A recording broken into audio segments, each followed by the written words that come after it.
This edition of the Cowboy Up Podcast features two lifelong horse people, Russell True of White Stallion Ranch and Del Shields of Best of America by Horseback share stories, share events, and share their love for horses. I have to tell you, as a co-host, this was truly my pleasure to be part of. I hope you have the same experience.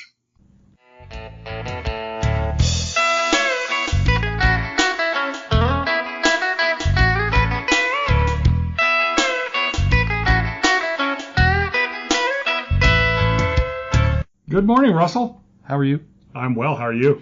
I'm good. We're, summer's slipping away on us, if you count September as summer, I guess. Well, I guess by the calendar we have to count September as summer, but I know that, what is it they call the equinox is coming up here pretty quick. Yeah, that's right. Well, I always think of September's pretty summer-like in Tucson. Well, yeah, a lot of folks are worried about snow falling and that sort of thing now, and I don't think that's really an issue we're going to contend with anytime soon. No. I'm just totally fine with that. If I never see snow again, it'll be just fine with me. I mean, I'm fine looking at it on the television, but short of that, I'm just not interested. Yeah, I don't do cold. I know you are a big fan of snow. Yeah, I don't do cold. No, I know that. I'm an Arizonan. But anyway, today we have Del Shields, and I knew Tom Say he was co-host with Del for Best of America by Horseback, and we finally convinced the show to come to White Stallion Ranch years ago, and then we coerced them again to go to our ranch outside Tombstone Monument Ranch, and Tom was hosting. He was the guy on both of those, even though Del was the co-host from the beginning. But Tom stepped back, and Del's taken over, and this is a long-running show, and it's just a real hit with people that like to do trail riding. So we're really happy to have you, Del. We appreciate that. I'm glad to be on. Well, thank you. I appreciate you taking the time myself, Don. Del, this is Steve. Steve, thank you. Thank you. So tell us what you got going on, because I go on your website and it looks fantastic, I must say. Yeah, well, we've got a lot going on. We are getting ready to leave tomorrow for about a 5 or 6 stop event, everywhere from Iowa to Missouri to Texas to Tennessee and back to Texas over the next 5 weeks. And wow. So we've got a lot of locations to hit. This is our busy time of the year. Everyone likes riding horses in the fall. And we're going to be celebrating our 20 years of programming of Best of America by Horseback at Brushy Creek Lodge and Resort in Black, Missouri, not this coming weekend, but the following weekend. And so that's really a big event that we're looking forward to. Well, wait a minute. You said 20 years? 20 years of programming on RFD TV. That is remarkable. And now you're on the Cowboy Channel too, right? On the Cowboy Channel, I saw that. Yeah. Sure. Yeah, we've been on the Cowboy Channel for years as well. So. And it's just kind of, I guess, behind the scenes question. Founder and visionary Patrick Gotch, who RFD was his, and of course he's got his family, and that's a great story, but. With the passing of Patrick, is who I knew, we did some work for him, opening his ranch, the RFD ranch, formerly Don Imus's. And any changes? How are things going at that really important network? Yeah. It is. It's a wonderful network, and they have done so much good for the agricultural industry. But I have to say, as sad as it is that Patrick left us, from where I sit, it's been seamless. The folks who are in place and the family that's involved seem to have picked up everything and just carried on, and it's been pretty amazing. Well, that's a tribute to him, right? That's Absolutely. the job one is And my great friend Karen Ferguson at Eaton's Ranch said, if you're not redundant yet, Russell, you're not doing your job. And so I haven't gotten redundant yet, so I guess you know the answer to that. Well, I think in anything, like when you come in and take something over, the first thing you've got to do is you've got to continue what you knew worked. Right. Before you try anything new. And so many people, when they'll take a business over, they make all these wholesale changes right away to something that's working. Right. Well, and I mean, RFD is a special network, and it's really important to a certain segment of America, and you know, it was privately held company in the family. So that's a great story. Del, I knew Tom's history. He had been in cable. Well, he started in public access TV and told me his whole story. It was fascinating, and absolutely is. He should, if he's staying at home now, not riding all over America, you ought to write his story down, because that is some story. What's your background? How did you and Tom come to form this partnership and TV show? Yeah, well, so Tom and Pat had like you said, been the visionaries in that. At the time that I became involved, I was shoeing horses full time, doing farrier work, and I also was doing my cowboy music that I've done for years. And so I was invited by some of my horse shoeing clients to come and do a house concert for some friends who were coming from Virginia to vacation and spend a little bit of time. And so I went and did the house concert. When I did, the folks who were there from Virginia, and by the way, there was a house full of people they'd invited over. It was a fun time. But the folks from Virginia had never really heard authentic cowboy music, and they were really liking it. So he begins to tell me about this fella back home where he did team pinning every Friday night. And he said he's putting this TV show together. He's going to be trail riding and going different places, and they're going to be auditioning for music on the show. And he said, you need to go audition. So he gave me his phone number. I called and spoke with Tom on the phone. And I was in Kansas. He was in Virginia. They were going to start out in Texas. And they were doing auditions in Washington, D.C., Atlanta, Georgia, and Dallas, Texas. And so I told Tom, I said, I'd like to come down to Dallas and audition.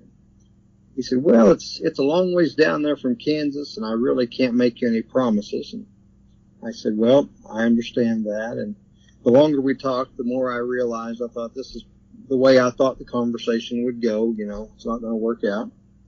So before I hung up, I must have sounded pretty pitiful. He said, look, I want you to come down. He said, I can't make you any promises, but you come on down and audition for me. And so I did, and we hit it off, and from there they asked me to start traveling a little bit and doing some music, and it just kind of went from there pretty quick. So it was a great union there. So it kind of sounds like it was an American Idol for Western singers. Well, yeah. Before American Idol was a thing. So do you still shoe horses? I do my own and a few others for friends. Not very many. I'm pretty busy. Yeah, but I still enjoy it. You know, it's funny. I don't know your age. I'm 64, and I just shot a horse this morning because we needed him shod, and the shoer was not in town, and I still shoe my wife's horses and a few others that she thinks I need to shoe, and I still enjoy it. I really do, and but I can barely play the radio, so our similarity ends at the shoeing. And you know, when I watch anybody shoe a horse, it is such an art. I mean, you can teach right out of the book what you're supposed to do, but it's an art to shoeing a horse, and it seems like everybody's got their own exact way of doing it, and they've got a great reason why. Well, yeah, we won't. We shouldn't go down that horse. I'd quote myself to what I said to my wife this morning, but I won't. We'll just go down that that trail, and we need to talk about Best of America. You know, when Tom came out to White Stallion, and he's a big figure. I mean, he's got a big personality, and he's got a fascinating story, very straightforward. And he said, we're here to showcase the ranch, and he talked to me, and he said, well, I like to do the interview first. And I thought, well, that makes no sense whatsoever, but let's go do it. And I'm not exaggerating when I say this. We sat for about 30 minutes. It was the best interview of the hundreds I've done over the years. And he just asked the right questions. And I'm not really sure how he knew to do that, but he was really good, and we loved having him here and at Tombstone. But the show is a hit with people. I got to tell you, this is the honest to goodness coincidence. Barb, who volunteers here, is a longtime guest, but we lose guests to moving to Tucson. She moved to Tucson. And now she comes, helps us out in the corral. And she was telling me she's trying to get signed up. She's trying to locate a horse to go on your ride at the Little Bighorn sometime this summer. Is that something you've got scheduled? Do I have this right? Yeah, we do. In 2025, it'll be June the 13th through the 15th. We'll be riding over there. We did it last year. It was a big hit. And we've been asked to do it again, so we're going back over there. Oh my God! I mean, and where do you go? We actually stay out on the Crow Nation land and camp on the exact spot where Sitting Bull and his other chiefs were the morning they went out and met Custer on the battlefield across the Little Bighorn River. That's fantastic. So we swam our horses across the Little Bighorn last year at about half tide, and there were 75 riders went across at one time, and I can't tell you the emotions I was feeling thinking about what we were doing and what had happened there in that exact spot. So, and I have to believe you prep everyone that you're riding with on the things that they're going to be seeing, the things that had happened there, and the impact of some of those things. We do, and on that particular ride, we have some folks from a military school that they're there every year for a 2-week school, and then they do a reenactment with Jim Reelberg, who has it's mostly his family, but the Indians actually dress up, paint up.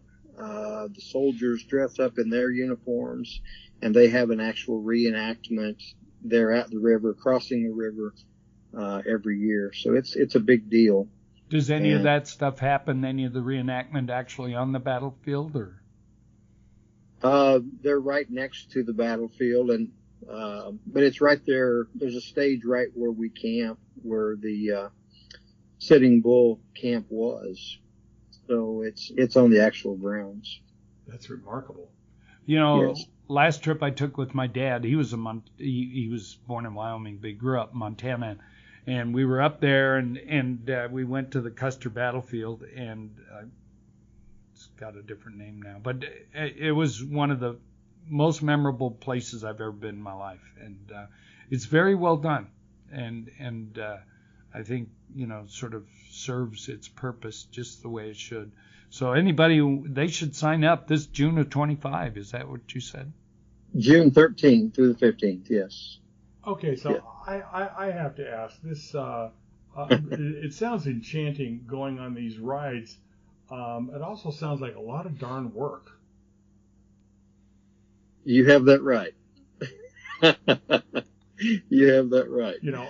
I know with Russell, people look at his life as just being completely enchanting, and it's wonderful, and he gets to spend his time at White Stallion Ranch and all the beauty, and it is, there's a lot of effort that goes into maintaining White Stallion Ranch, and I've got to think there's a whole lot of effort that goes to keeping Best of America by Horseback. Tell us some of the challenge and some of the things you have to deal with.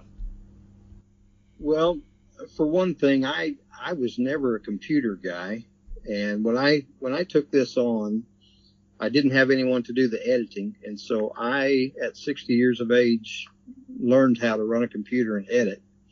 So I edit all of our own shows, and Wow. it takes 50 hours on the average to do one 21-minute show. Yeah.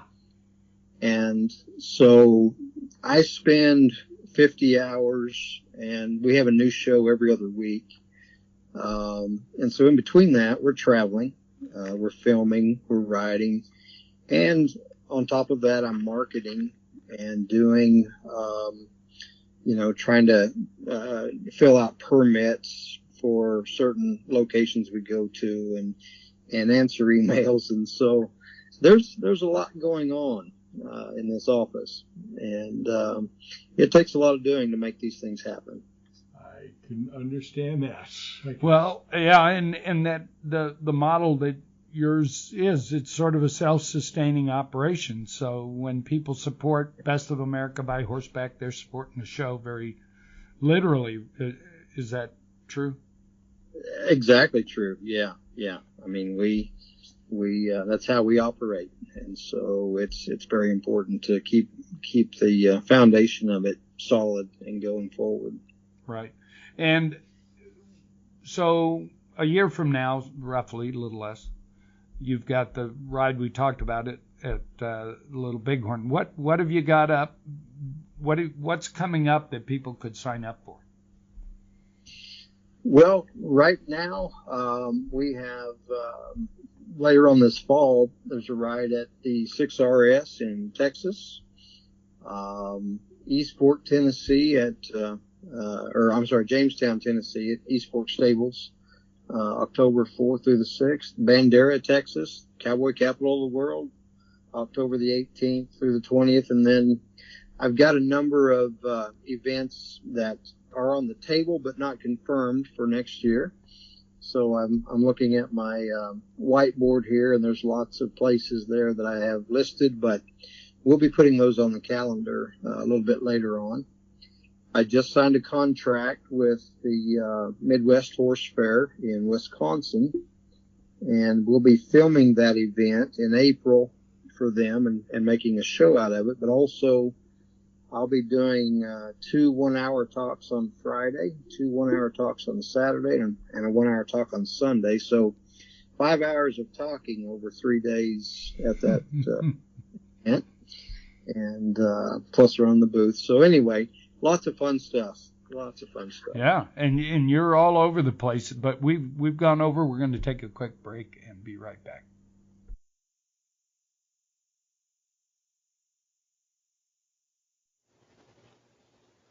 Russell True has no idea I'm doing this. He's outside right now putting a set of Golden Wings horseshoes on one of his favorite horses, and what he explains to me is he loves Golden Wings horseshoes because they allow the entire foot of the horse to become the weight-bearing surface, and every time that foot lands, it lands like it's supposed to. It supports the horse and makes that horse's life more comfortable and longer, and gives the horse a much more functional life. Golden Wings horseshoes are endorsed by Russell. Russell loves them. If he loves them, I've got to think they're good enough for everybody else. Try Golden Wings horseshoes. You're going to love them.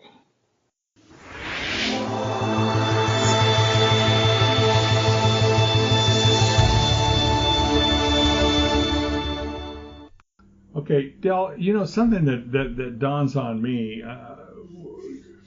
How did you get your wife to be so willing to go along with this? Because this had to be a complete change in her life. Yeah, she has been behind me all of these years. Before we took this over, I did a lot of traveling with Tom and Pat on my own. I would fly to locations and we would do the events, and then I'd fly back home, and she watched me all those years, and she went with us a lot, but I think she saw the passion that I had for, this thing kind of fits who I am. I love doing music, and I love riding horses. I love working with people, and so all of these things kind of fit together. And I am truly humbled and blessed to get to do what I'm doing. And it was a big change. And as a matter of fact, she still works a full-time job as a social worker for hospice and home health. And that's a 4-day-a-week job, and she's off Friday, Saturday, and Sunday. So she uses a few of her vacation days to follow me around and help me film and do what we do. But it's been a blessing. So when you go places and you camp, now are you actually camping? See, now my definition of camping is staying in about a 4-star hotel. That's my definition of camping. Is that what we're talking about, or do you do it somehow differently?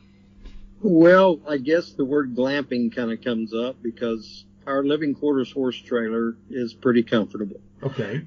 So for the most part, that's what we do is stay in the horse trailer, and unless we go to locations that have, other accommodations that fit the bill. So, yeah. And the people who go along with you, where are they staying? If it's a trail ride like that, you're in your living quarters trailer. Where are they staying? Yeah, I mean, for the most part, just about everyone has a living quarters trailer. Got it. But we have people that show up with, slide-ins on the back of their trucks, and people tents out of the bed of the truck and set up a tent, or sleep in a lawn chair. We've seen all kinds of things. But sleep in a lawn chair?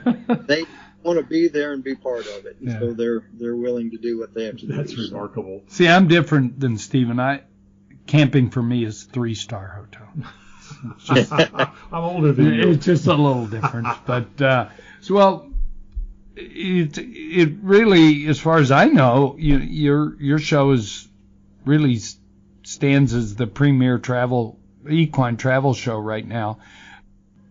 So Del, you've got these trail rides and things like that, but we talked offline. You don't have a dude ranch currently scheduled. Is that something we get you heading down the trail at a good dude ranch somewhere? We'd love to. We have done dude ranches in the past, but it's been some time, and I would love to do that. So yeah. Well, that's we've done all kinds of shows. I mean, name it, we've done it, and sometimes they resonate with people, and the guests flock in, and sometimes they don't. And we did the number 1 rated show on network TV one time. I don't think we had one single guest. But when we did Best of America, it was the number 1 television source of guests. I think it, and that's a testament to what you and Tom have done for 20 years. Well, I will have to say, after Tom and Pat were at White Stallion with you, and the testimonial that you gave is still one of those that we use because what you said in that testimonial and the effect that it had for your ranch, that's what we're about. That's what we want to accomplish. Is we want places to benefit because we've been there. I told folks when I first took this over, I said, look, I am not Tom C, and I'm not going to try to be Tom C, but I'm going to be the very best me that I can be for you.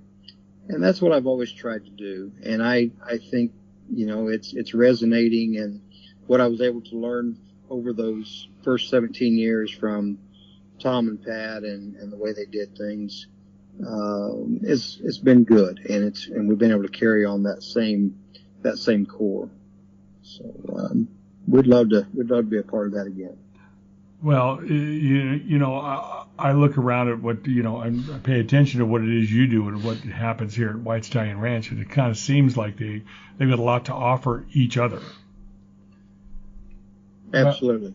Well, and I think that it's interesting. Trail riders, it's like everything. People think in the horse world it's some sort of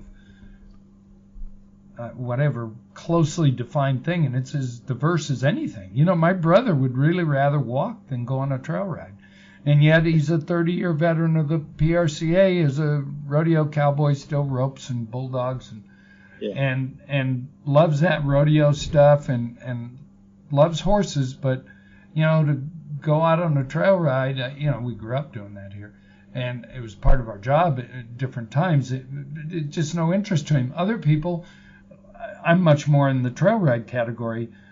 There is no better way. Absolutely, I don't care what anybody says. There is no better way to see country than on the back of a horse. And people say, well, it's no better than hiking. Well, actually, it really is, because you get a little bit of elevation, and you're not having to watch where your feet land. Because unless you're walking across some tightly groomed trail out in the wilderness, you better be watching where you're going. You got to stop, look around, and with a horse, you really can, and yet be engaged in the natural environment that you're in. There is no better way. Someone will have to prove to me that there's a better way to see country than on a horse. Yeah, I agree. So you do rides all over. You don't limit it to one area. Now, do folks bring their own horse? Do you provide horses? Is that a service you offer? What does that look like? No, folks bring their own horses, or some locations we go to have horses to rent if someone needs one. Okay. Not them, but some do. And so typically it's bring your own. Okay. And again, you cover, when you're doing a special ride, you really go over the history of what these folks are going to be doing and the ride behind the ride, so to speak. It is. We try to inform them about the location, if there's history, if there's shopping, which is big for my wife. Yeah, mine too. What type of trails they're going to be riding on, what the amenities are, for camping, if there's electric hookups and water and sewer and, stalls and all of those things. We try to inform them so they know what they're getting when they get there. Well, as far as shopping goes, I'm proud to say my wife just got inducted into the Amazon Hall of Fame. So they awarded her a black belt, so I will assume that's the same thing. That's it. Well, you said it offline. Or maybe you said it while but this is giving people opportunities. I don't think it was the biggest movie in the world, but it sure left a big addition to the vocabulary. Bucket list trips, and talking to Barb this morning, she's heading out to see the little bighorn. She'll believe me, she'll be able to hang with you guys. She'll be able to swim that river as well as anybody. That's great. So lots of great trips. How do people get informed on what you've got coming up? Yeah, we've got a great new website. I have a lady down in San Antonio, Texas, who works for me doing my social media marketing. She has done a fabulous job with our social media. The Facebook is just bestofamericabyhorseback.com. They can call at 620-433-1819, and we can give them information. But our Facebook page is pretty big, and we keep a lot of information on there. And so say again, was it Best of America by Horseback is the Facebook page? Yes. Okay. And the website. And the website, yes. Excellent. That makes it easy. Yeah, that's perfect. Well, we got to get you out to a dude ranch, and I got to, because I really believe in this. You're a horseshoer. Golden Wings Horseshoes is one of our sponsors, and they make these special plastic shoes that put some of our horses that needed that concussion absorption and other stuff. I don't know if you're familiar with them, but they put horses back to work and made their lives better. Yeah, yes, absolutely. So, well, we've got to get you to one of our True Range Collection ranches and get some of your audience out on some of our great trails. And we hope to, and I want to meet you. It was so much fun getting to know Tom C. and his wife Pat, and Yeah. And what an efficient, well-run machine they had. So look forward to meeting you. Absolutely. Well, we would love that, and we love your part of the country. Well, get out here to Tucson. All right. Well, we'll look forward to it. Thank you very much. Dale, thanks for taking the time. I really appreciate it. Thank you guys for having me on. You take care. Thank you. Uh-huh. Bye.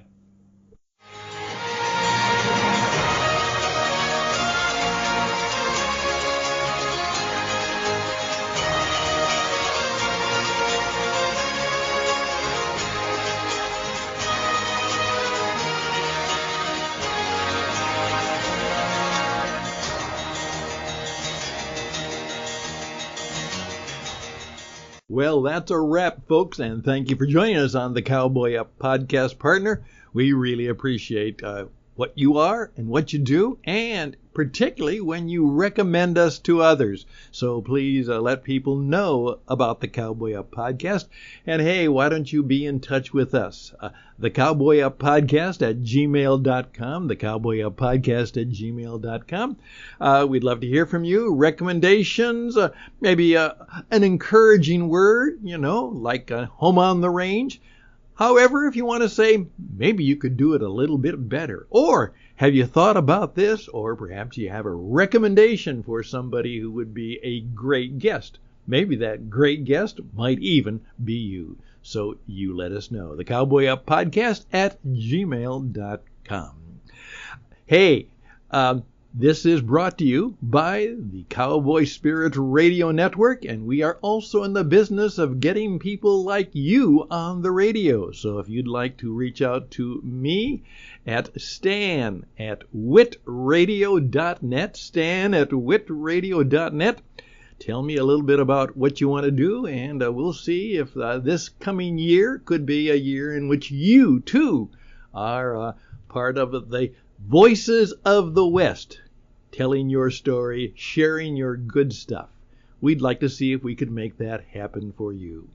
And again, thanks to you all, and thanks to Jim Jones and his posse as he takes us out with another great cowboy song about riding on.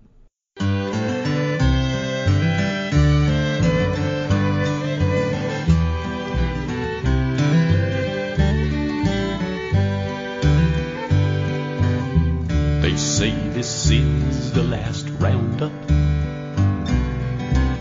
The boss is gonna call it quits. They added up the dollars on the bottom line, and they said it no longer made sense. What do you do when you're a cowboy?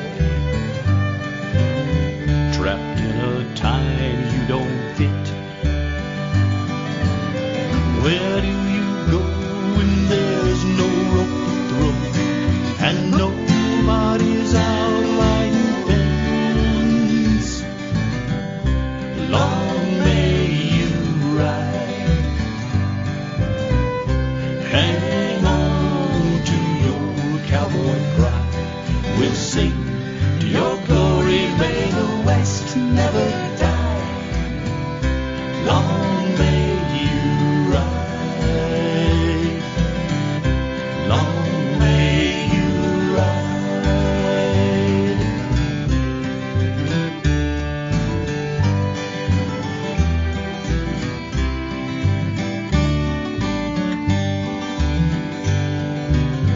Who's gonna pass along the stories? Tell all those old cowboy tales. How can you shine a light on the cowboy way of life if you've never even ridden a trail? Who's gonna hang on to their memories? Cherish all the legends of the West. When nobody needs your dying breed, we'll still remember the best. So long